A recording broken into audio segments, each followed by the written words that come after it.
Hermanos, la venida del Señor está pronta. Cristo está a las puertas, Cristo viene pronto. Y es una realidad espiritual, hermano.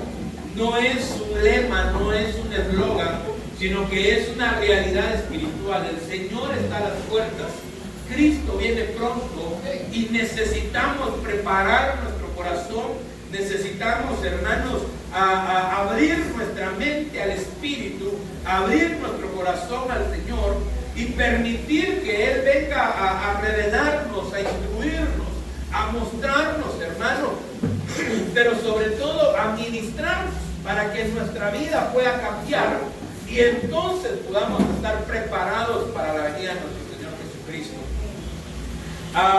Es un hecho innegable que el Señor está a las puertas, que Cristo viene pronto. Y entonces, hermanos, el apóstol Sergio, él nos ha enseñado que hay varios escenarios que nosotros tenemos que estudiar para entender y para comprender la venida del Señor. Tenemos que estudiar el escenario tierra, el escenario cosmos, el escenario Israel. Tenemos que estudiar el escenario iglesia, la familia, hermanos, que son cosas como un escenario que tenemos que ir viendo y armando un rompecabezas para entender que Cristo viene pronto. Pero en medio de todo esto que tenemos que ver, tenemos que saber, hermanos, que nosotros vivimos en una dimensión terrenal, pero que tenemos que avanzar a una dimensión espiritual para poder alcanzar una dimensión celestial. Existen tres dimensiones: la dimensión terrenal, la dimensión espiritual y la dimensión celestial. Cuando nosotros logramos entender que existen estas tres dimensiones, así como nosotros somos seres trinos, espíritu, alma y cuerpo, nuestro ser, hermanos, nosotros estamos compuestos por tres partes: espíritu, alma y cuerpo. Y entonces yo le diría que así como nosotros somos trinos, hay tres atmósferas o tres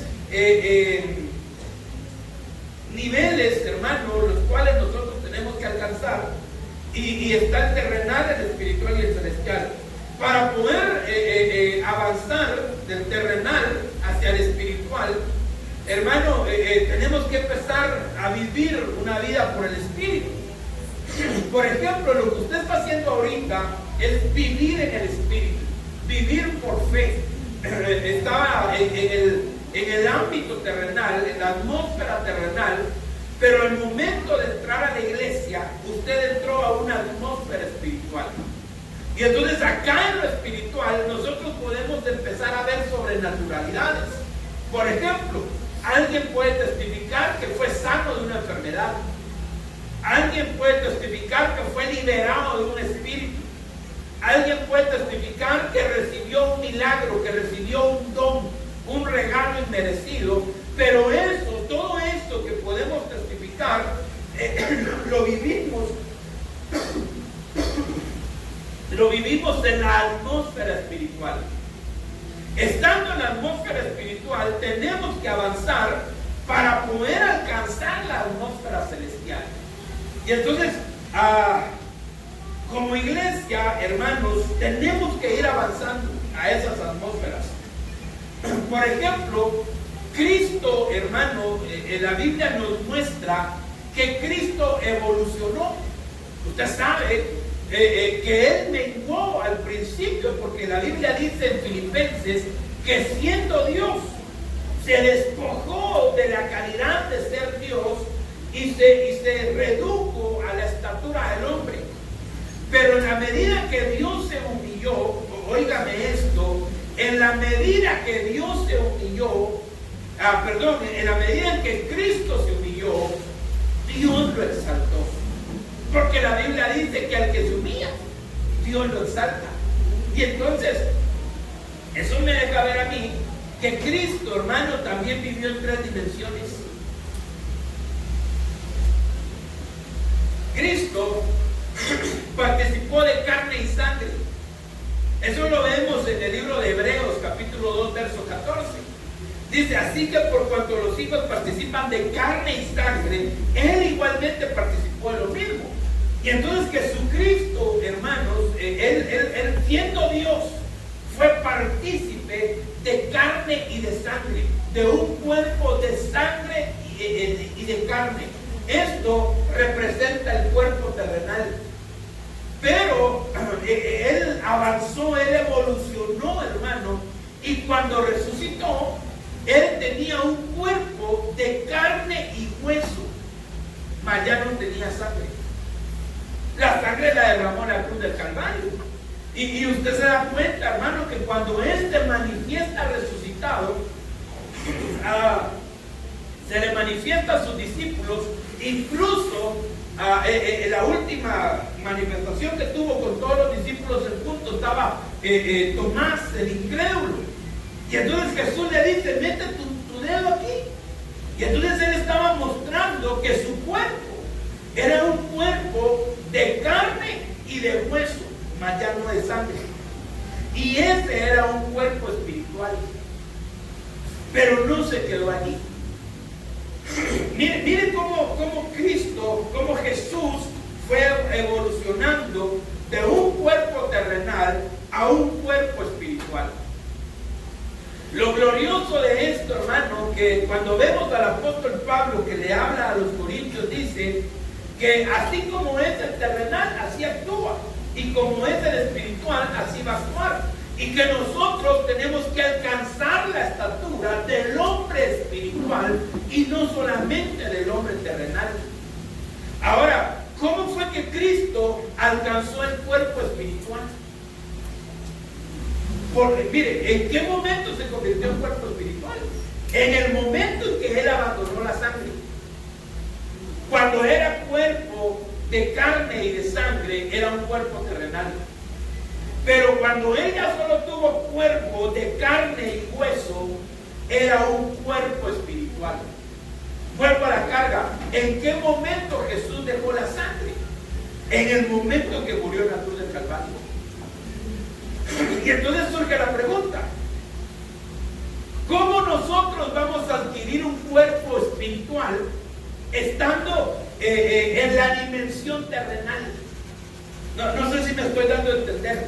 ¿Cómo adquirir un cuerpo espiritual estando aún en la dimensión terrenal? Y entonces dice en el libro de Hebreos que nosotros no hemos combatido hasta la sangre del pecado.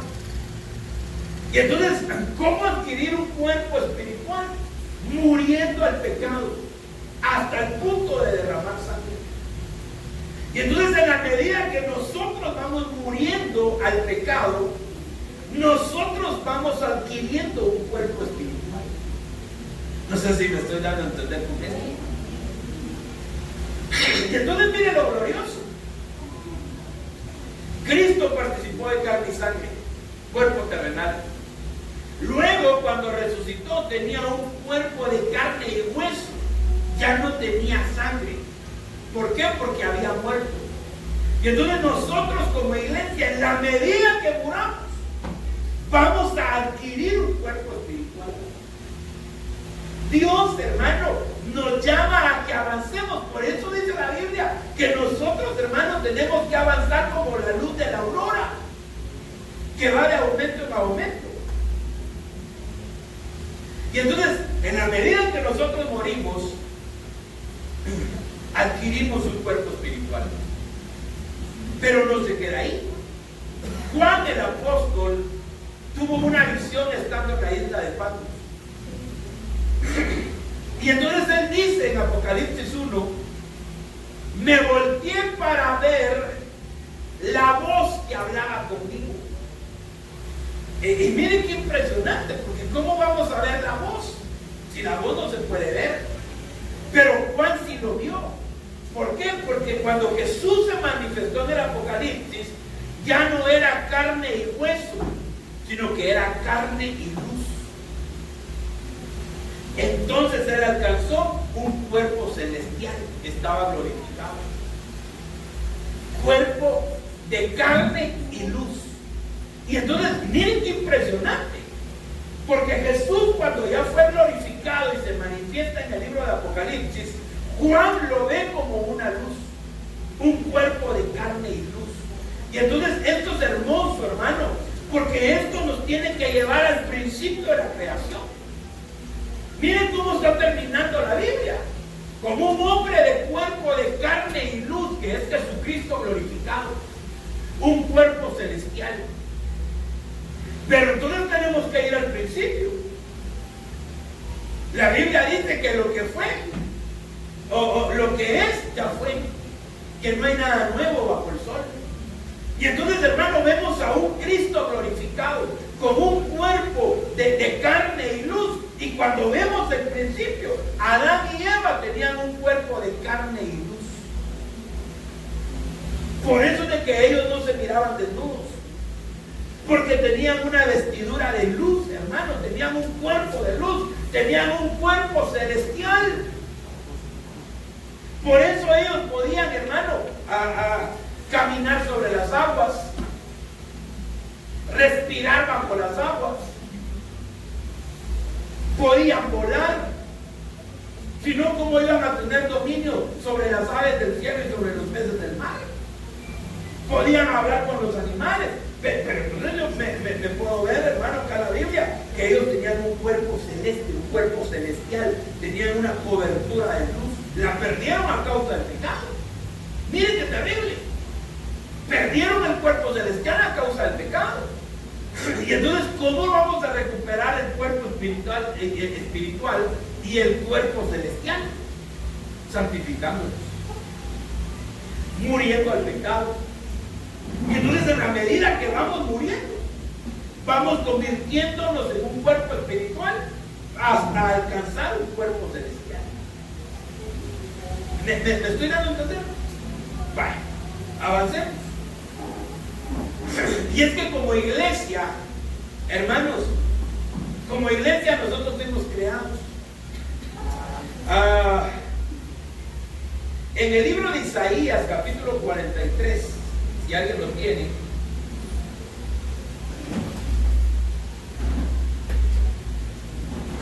Isaías 43, 1. Si alguien me hace el favor de leerlo.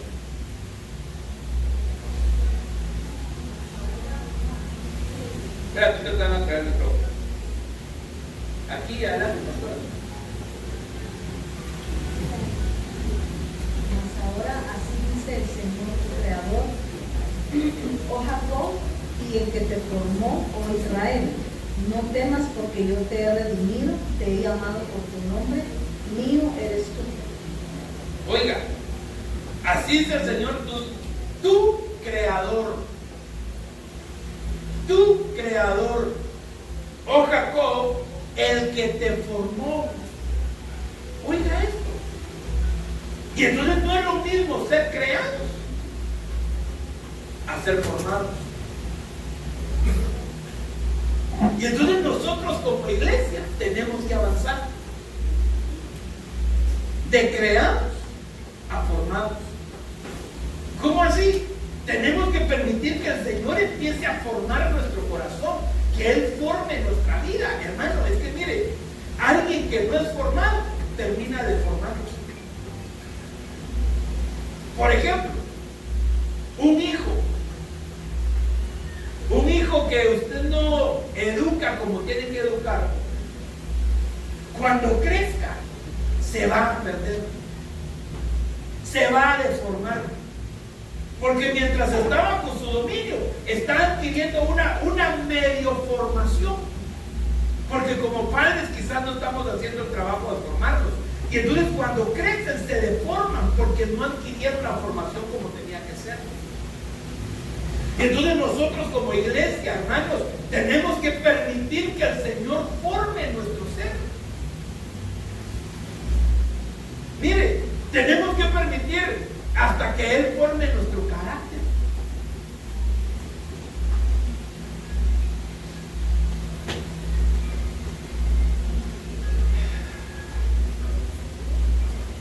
Yo una de las cosas que admiro, por ejemplo, de mi hijo, yo se lo he testificado muchas veces y perdonen que se lo vuelva a testificar. Pero él tenía como 3 años quizás, 3, 4 años. A él pues le gustan mucho los tamales, o le gustaban. Y entonces la señora que los cuidaba le dijo a él: mira, ¿tú celebras la Navidad? No. ¿No celebras la Navidad? No. Y entonces viene la señora y le dice: entonces no te voy a dar tamales, porque yo voy a hacer tamales para Navidad. Pero como no la celebras, no te voy a dar. Imagínense cómo estaba manipulando a un niño de 4 años. Y entonces viene él y le contestó. Cualquiera hubiera dicho: uy, qué malcriado, pero yo vi la formación de su carácter. Porque él le dijo: no me importa, porque como todos los sábados. Y entonces a mí me llamó la atención, porque él lo estaba manipulando con algo que a él le gustaba. Pero él no cedió. Él no cedió a pesar de que a él le gustaba. Y ahora yo veo su carácter. Hermano, usted lo ve callado y todo, pero tiene un carácter definido. Sabe lo que quiere. Tenemos que dejarnos formar. Porque si no nos dejamos formar, nos vamos a deformar. Y entonces, de creados a formados. Y de formados tenemos que avanzar a transformados. La Biblia dice que en un abrir y en un cerrar de ojos vamos a ser transformados de esto corruptible a algo incorruptible, de esto mortal a algo inmortal. Y dice la Biblia que cuando lo veamos seremos tal como Él es. Y entonces, hermano, tenemos que ir en busca de la transformación. Tenemos que ir en busca de ser formados por el Señor y de ser transformados por Él. Es más, yo le puedo garantizar que usted ha sido transformado. Hermano, usted ya no es el mismo de hace 2 años. Usted ya no es el mismo de hace 1 año. Desde el momento en que Cristo entró en nuestro corazón, hermano, ya no somos los mismos. Por eso muchas veces la gente nos dice que somos locos. Pero es porque ya no somos los mismos. Antes usted se gastaba todo su salario en irse a chupar. Antes se gastaba su dinero en ir a bailar. Y ahora cuando le dicen vamos a bailar, no, ya tengo que ir a la iglesia. Pues que locos, ¿no? Fanático, aburrido. No. Es que fue transformado. Vamos, hermano, vamos avanzando de ser creados a ser formados y de ser formados a ser transformados hasta alcanzar la gloria que el Señor tiene para nosotros, hasta alcanzar la estatura del varón perfecto, que a eso nos llamó el Señor. No estoy diciendo que ya seamos perfectos, porque no lo somos. Tampoco estoy diciendo que ya no seamos pecadores, porque entonces pecaríamos por mentirosos. Pero estamos en un proceso de cambio. ¿Amén o no amén? Bueno, miren cómo vamos. De una dimensión terrenal a una dimensión espiritual, de una dimensión espiritual a una dimensión celestial. Cristo de un cuerpo terrenal a un cuerpo espiritual, a un cuerpo glorificado, a un cuerpo celestial. Y ahora nosotros como iglesia fuimos creados, formados y vamos a ser transformados. Pero también tenemos que ver el tiempo. Y entonces tenemos que saber que hay un tiempo terrenal, que es el cronos. Eso viene de la raíz griega 55-50. Y cuando hablamos de cronos, de tiempo terrenal, estamos hablando del tiempo que estamos viviendo. Por ejemplo, ahorita a 1:25. Ese es el tiempo cronos, ese es el tiempo de la tierra, el cronos. Pero nosotros, hermanos, no podemos vivir solamente en el cronos. Tenemos que aprender a vivir en el tiempo espiritual, en el kairos. Eso del griego 25-40. ¿Qué es kairos? El kairos es el tiempo espiritual, el tiempo propicio de Dios. Por ejemplo, Eclesiastés dice: todo es hermoso. ¿Cuándo? En el tiempo de Dios. Todo es hermoso en su tiempo. Eso me hace entender que fuera del tiempo nada es hermoso. Todo es hermoso en el tiempo. Todo es hermoso en su tiempo. Y entonces, hermano, a veces nosotros le hacemos una oración al Señor. A veces nosotros clamamos al Señor y no vemos una respuesta. Y pueden existir varios factores por los cuales no veamos respuesta. Número uno, que no andamos en integridad. Número dos, que no es bueno para Dios lo que estamos pidiendo. Y entonces Dios no nos da respuesta. Pero la tercera, a veces no hemos recibido la respuesta porque no ha llegado el tiempo. Por ejemplo,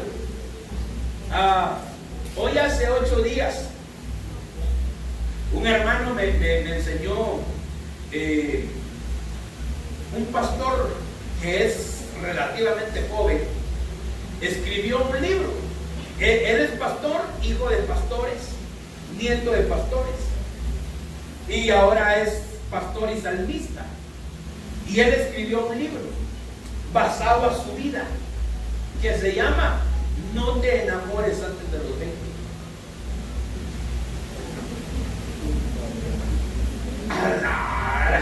Ahorita todos los pastores, hasta los 20. Y entonces hicieron una película que se llama No te enamores antes de los 20. Y se la vamos a pasar a los jóvenes. Buenísima. Pero hermano, niñas de 14 años diciendo no te puedo sacarte la cabeza. Como dijo el meme, que anteojo lo que tenga, pero no es malo enamorarse. Lo malo es enamorarse fuera del tiempo. Antes del tiempo. Todo en su tiempo es hermoso. Amén o no amén. Y entonces tenemos que aprender a vivir en el tiempo espiritual y en el kairos. ¿Para qué? Porque cuando dejemos de vivir en lo terrenal y avancemos a vivir en el tiempo espiritual, vamos a alcanzar otra tercera dimensión. ¿Cuál es esa tercera dimensión? El tiempo celestial. Ese tiempo celestial es la palabra olam del Hebreo 57:69. Esa palabra olam quiere decir eternidad, eterno. Tal vez me buscan el Hebreo 57:69, por favor. Pone ahí en el diccionario de Strong 57:69. Tráigate el micrófono, por favor.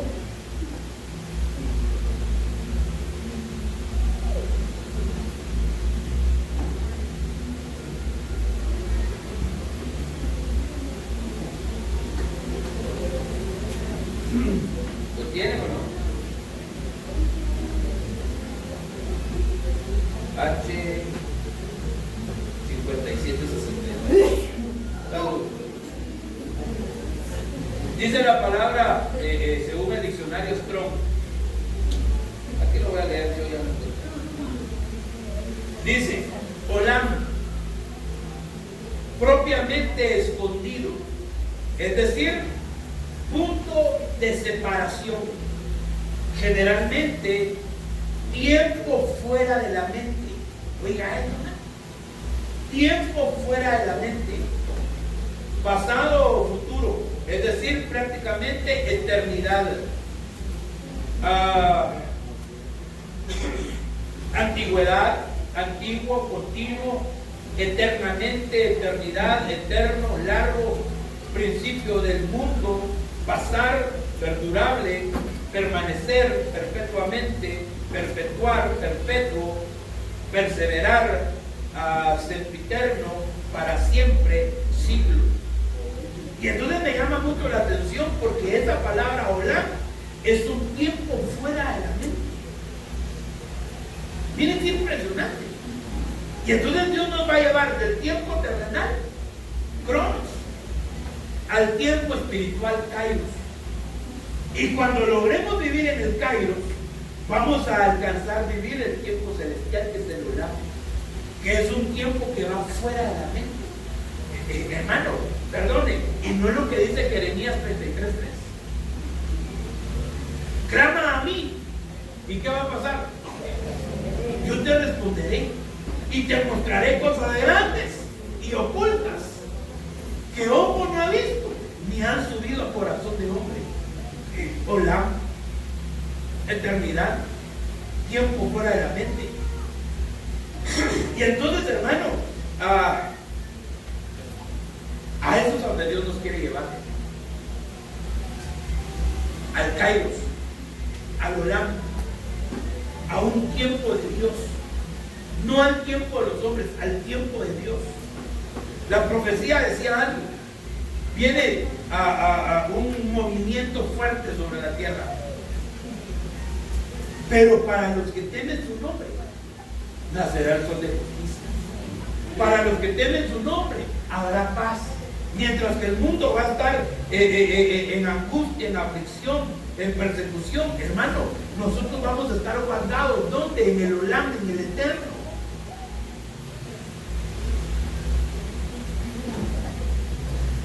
Viene un tiempo de elección. Ay, hermano, no sé si se oye. Si se oye. Viene un tiempo de elección. Un tiempo de Dios. No nuestro tiempo. Y es que eso es lo glorioso. No vamos a vivir nuestro tiempo, sino el tiempo de Dios. Y hermano, y es que tenemos que aprender a saber en qué tiempo estamos. Porque a Jerusalén le llegó un tiempo de desolación, porque el Señor le dice: Jerusalén, Jerusalén, ¿cómo quise reunirte así como la gallina reúne a sus polluelos, pero no quisiste? Mas ahora viene sobre ti desolación. ¿Por qué? Porque no conociste el tiempo de tu visitación. ¿Por qué le llegó desolación a Jerusalén? Porque no conoció el tiempo de la visitación de Dios. Y entonces, porque a veces no recibimos la bendición que Dios tiene para nosotros, porque no hemos conocido el tiempo que estamos viviendo. Y entonces tenemos que saber que hay 3 tiempos: terrenal, espiritual y celestial. Cronos, Kairos y Olam. Y entonces necesitamos la llenura del Espíritu Santo para poder discernir el tiempo que estamos viviendo. Y lo que Dios trae para este tiempo es un jubileo. Hermanos, Dios habló a mi corazón que lo que Él trae para nosotros es un jubileo. ¿Cuántos saben que es un jubileo? Levanten la mano los que saben que es un jubileo. 2. A ver, Alison, ¿qué es un jubileo? Ya se me olvidó eso. A ver, Sofi, ¿qué es un jubileo? ¿Gozo es un tiempo de gozo? Es un tiempo de gozo, dice Sofi. A ver, Andrea, tú levantaste la mano también. ¿Qué es un tiempo de jubileo? En tiempo de jubileo se perdonaban las deudas. Se perdonaban las deudas. ¿Quién más levantó la mano? Nadie la levanta. ¿Perdón? Le dejaban libre a los presos. Los que habían sido vendidos como esclavos quedaban en libertad. Si, hermano, alguien tenía una deuda, le era perdonada. Si alguien había vendido su tierra, le era devuelta en el año del jubileo. Y mira, hermano, Dios hablaba en mi corazón y Él decía: yo traigo un jubileo para ustedes. Tiempo de reconciliación es jubileo. ¿Qué pasa cuando alguien se reconcilia? Mire, se le perdona todo, dice Andrea. Hablemos del matrimonio. Surge algún problema en el hogar y la esposa le dice al marido: te vas. Y agarra a los tanates y se los tira a la calle. Y entonces el esposo viene y pide perdón. Pide perdón. Y la esposa decide perdonarlo. ¿Qué pasa entonces? Los tanates que había tirado a la calle vuelven a entrar. Ya lo habían mandado a dormir con el chucho, ahora ya regresó a la cama. Le devolvieron lo que había perdido. Reconciliación, jubileo. Entonces, mire, yo sé que usted no se inmuta ahorita porque tal vez no entiende a cabalidad, pero mire lo que dice Levítico capítulo 25, verso 8. Levítico 25, 8.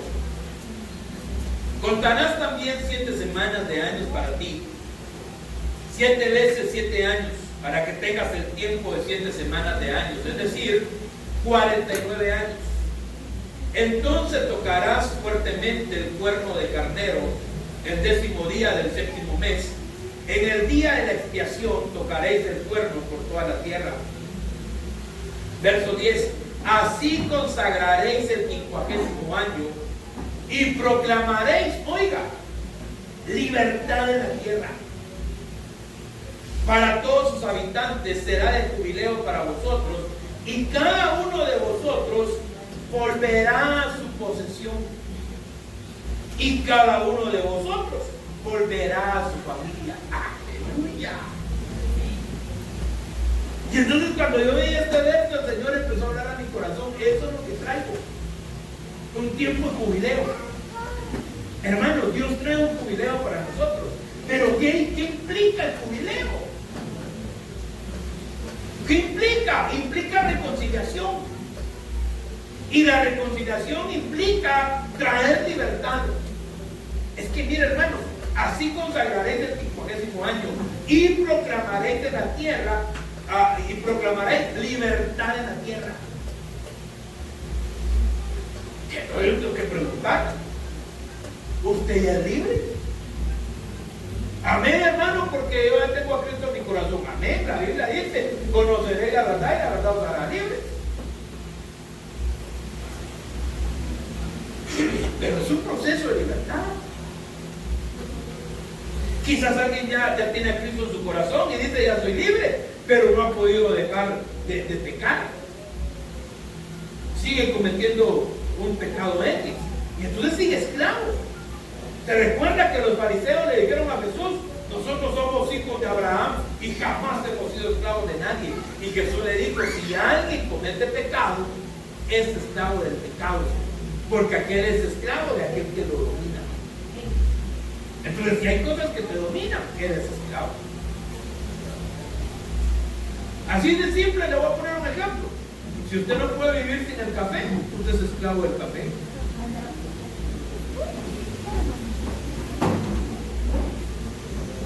Ayer hablábamos con un hermano y mi esposa de lo peligroso que es tomar adrenalinas.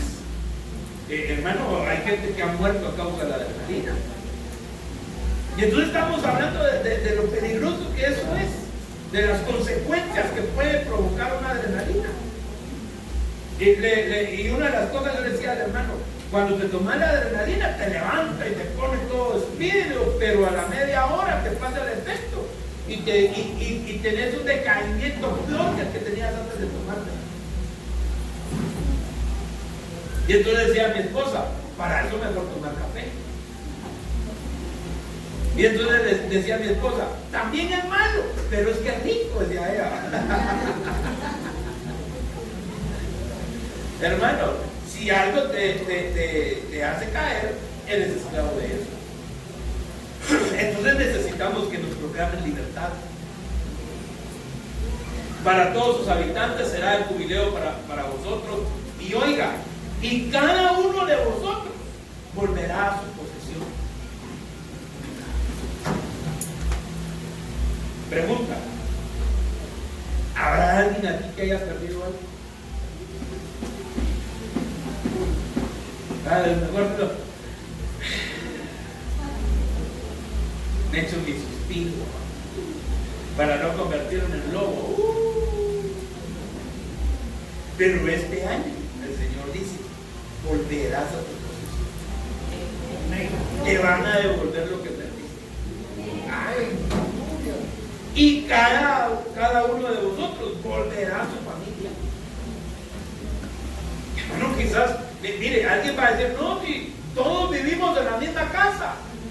Sí, pero uno come en la sala, otro come en la cocina, otro come en el comedor, otro come en el cuarto y otro come hasta en el baño, pero nunca en la mesa todos juntos.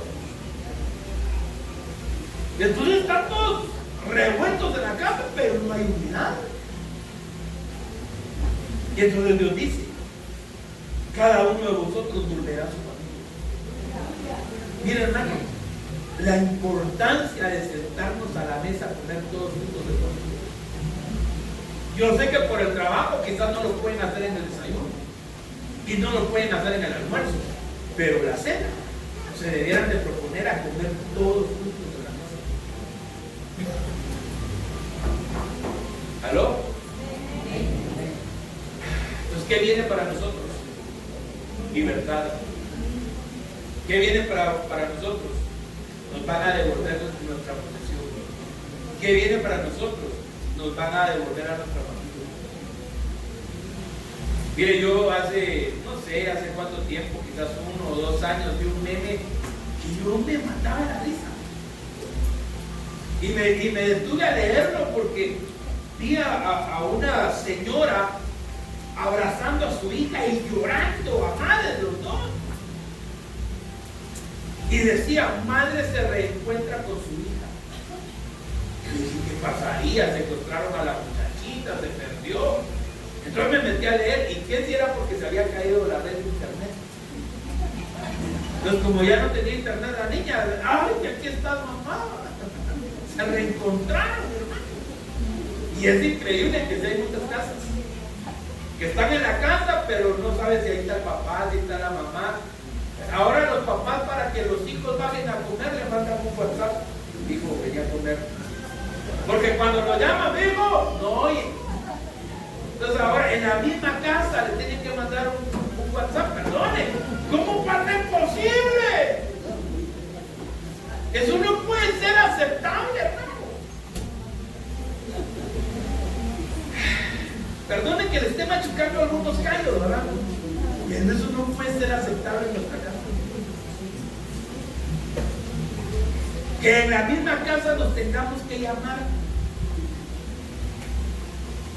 Estando en la misma casa, ¿no? Y no solo las casas de aquí tan chiquitillas que son, y todavía así no nos vemos.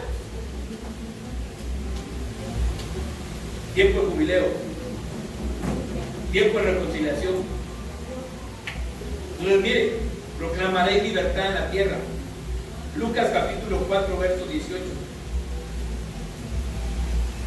El Espíritu del Señor está sobre mí, porque me ha ungido para anunciar el Evangelio a los pobres, me ha enviado para proclamar libertad a los cautivos y la recuperación de la vista a los ciegos, para poner en libertad a los oprimidos, para proclamar el año favorable del Señor. Aleluya.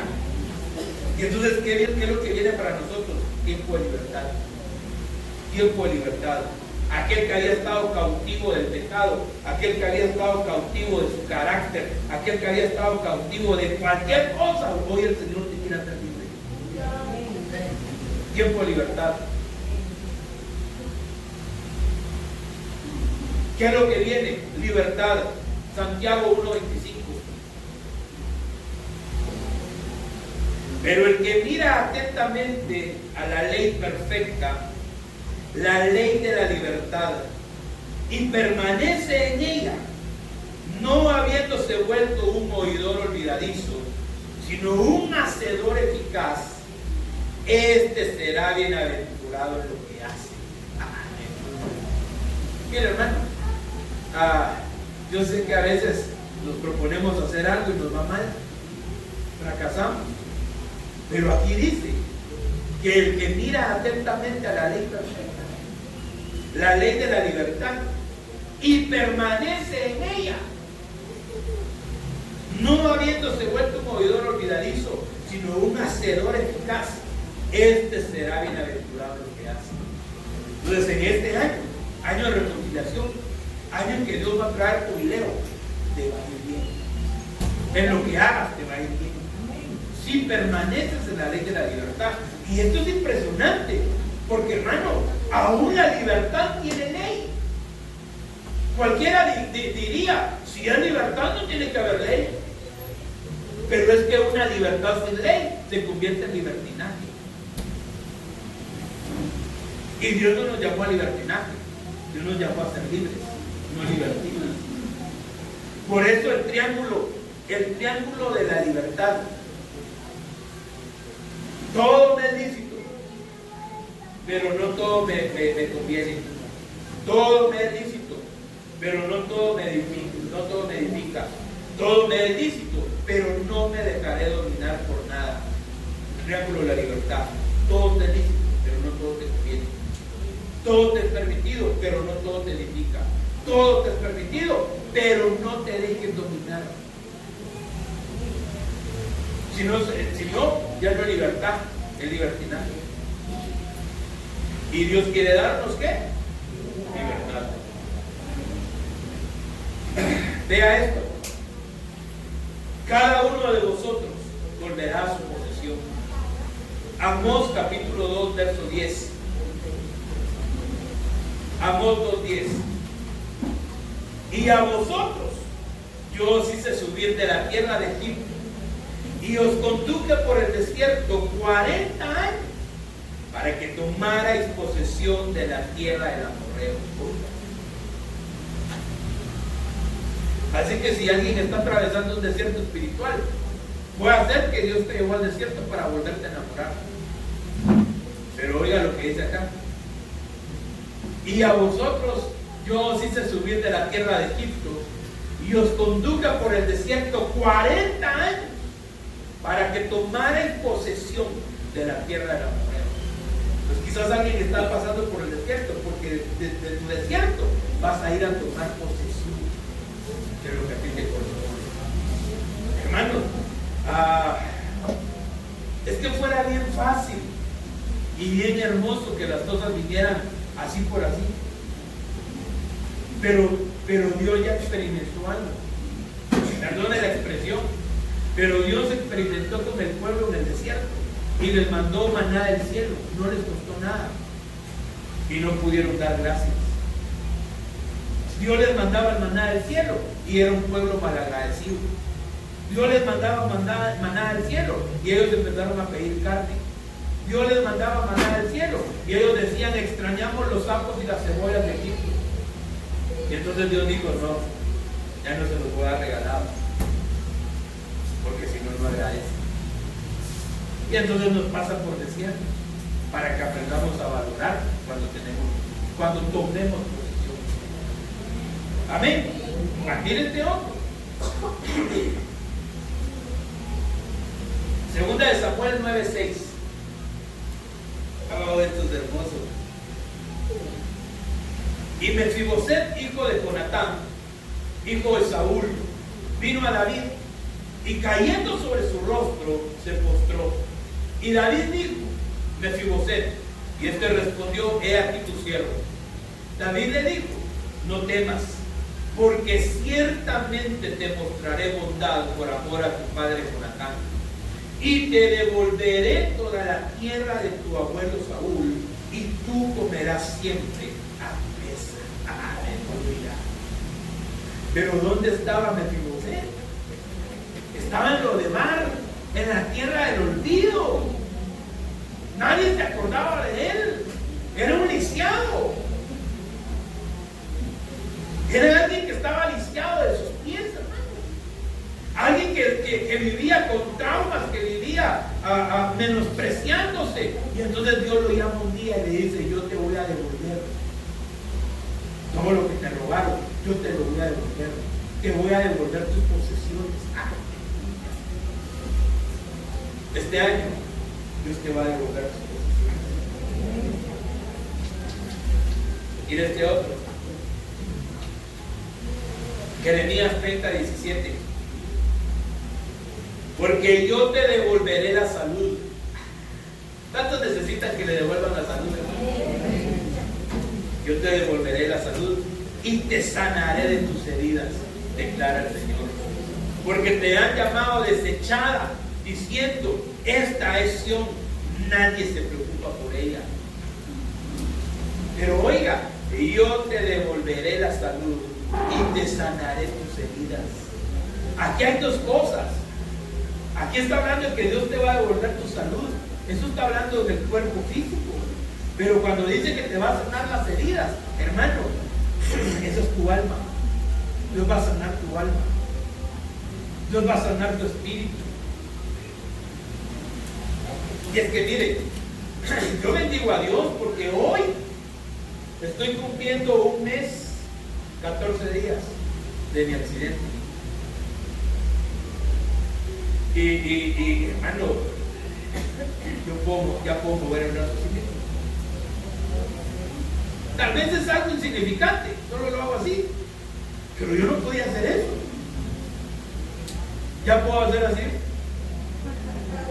No lo hago porque tengo que evitar, ¿va? Ya puedo hacer así. Entonces, ¿qué me importa, va? Pero hermano, a veces el brazo ando caminando y se me va para acá y me lo jalo y ya no me duele. Es que, hermano, yo le decía el viernes a los hermanos, si Dios no hubiera hecho un milagro en mí, ahorita estuviera comenzando mi recuperación porque me hubieran tenido que operar. Pero Dios hizo un milagro sobrenatural.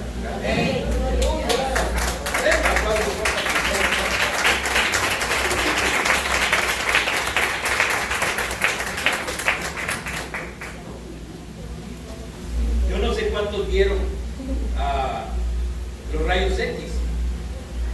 Yo creo que al grupo de bendiciones no mandé las imágenes, ¿verdad? Solo a servidores les mandé la imagen de los rayos X. El hueso, la cabeza, el húmero, es una fractura multifraccionaria. O sea, la cabecita del hueso se hizo pedazos. Y aparte de eso había luxación. La palabra luxación, para los que no entienden esa palabra, es zapadura. Nosotros hablamos de zapó el hueso, ¿va? Pero clínicamente hablan de luxación. Y entonces a causa de la luxación me tenían que operar, porque aparte de que el hueso estaba hecho pedazos, estaba fuera de su lugar. Y hermano, el día que me ministraron Santa Cena, Dios hizo que el hueso volviera a su lugar. El hueso volvió a su lugar y fue un milagro extraordinario. Y aquí estoy. Yo podría decir que quizás, bueno, el martes me tengo que ir a sacar rayos X para ver qué tanto ha pegado el hueso. Pero yo digo, yo espero en Dios de que ese hueso esté pegado. Y que ya me quiten esto, ¿verdad? Y ya me pongan solo el cabestrillo. Porque después de esto tengo que pasar con cabestrillo y después terapia. Pero solo que me quiten esto va a ser una gloria. Porque usted no se imagina lo que estoy sufriendo con esto, hermano. Pero bueno, te devolveré la salud. Te sanaré tus heridas de cara al Señor. Hermano, Dios te va a devolver la salud. Y te va a sanar las heridas. Así que si alguien vino enfermo, hoy el Señor te va a devolver la salud. Si alguien venía herido de su alma, hoy Dios va a sanar tus heridas. No importa cuáles sean, Dios te va a sanar. ¿Usted lo cree? Porque para el que cree, Jesús le dijo a Marta, no te lo dije, que si crees verás la gloria del Señor. Vea este otro, Oseas 2:14. A pesar de todo eso, llevaré a Israel al desierto. Esta es la Biblia de lenguaje sencillo. A pesar de todo eso, llevaré a Israel al desierto. Y allí con mucho cariño haré que se vuelva a enamorar de mí. Le devolveré sus viñas. Convertiré su desgracia en gran bendición. Volverá a responderme como cuando era joven, como cuando salió de Egipto. Aleluya. Oiga lo que es. Dios te va a devolver tus viñas y va a convertir tu desgracia en gran bendición. Yo no sé cuántos quieren eso, pero Dios te va a devolver. Dios te va a devolver lo que el diablo te había robado. Volteame.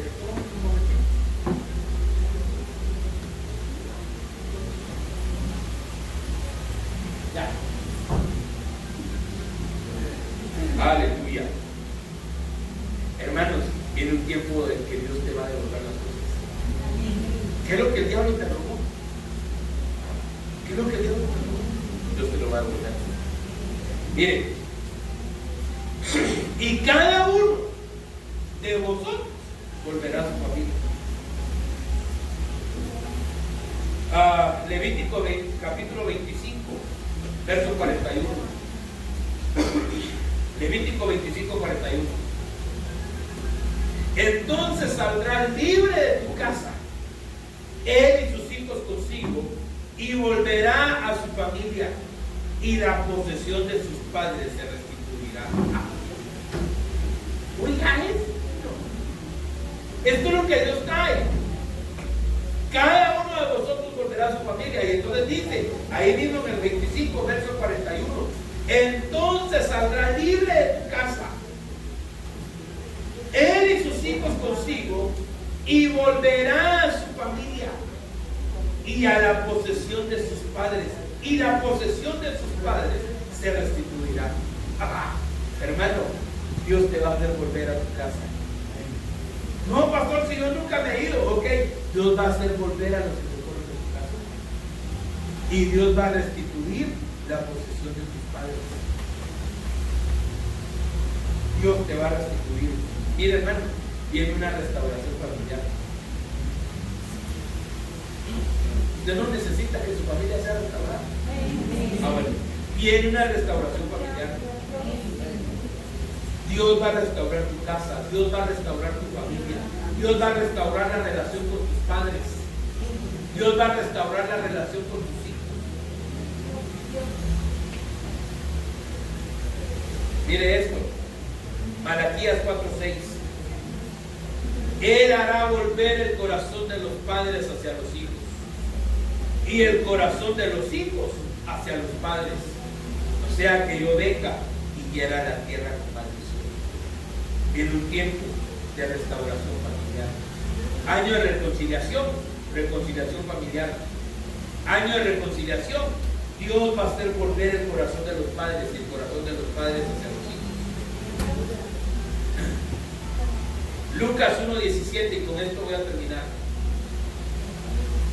Lucas 1:17.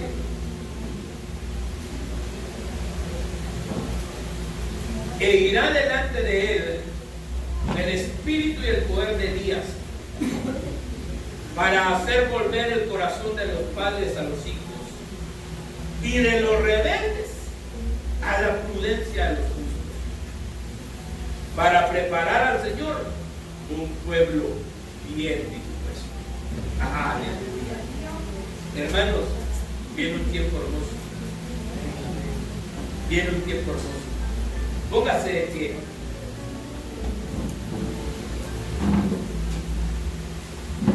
Y oremos al Señor. Que el Señor nos muestre el tiempo que estamos viviendo. Que el Señor hoy venga a mostrarnos ese tiempo que estamos viviendo, y que Él venga a cambiar.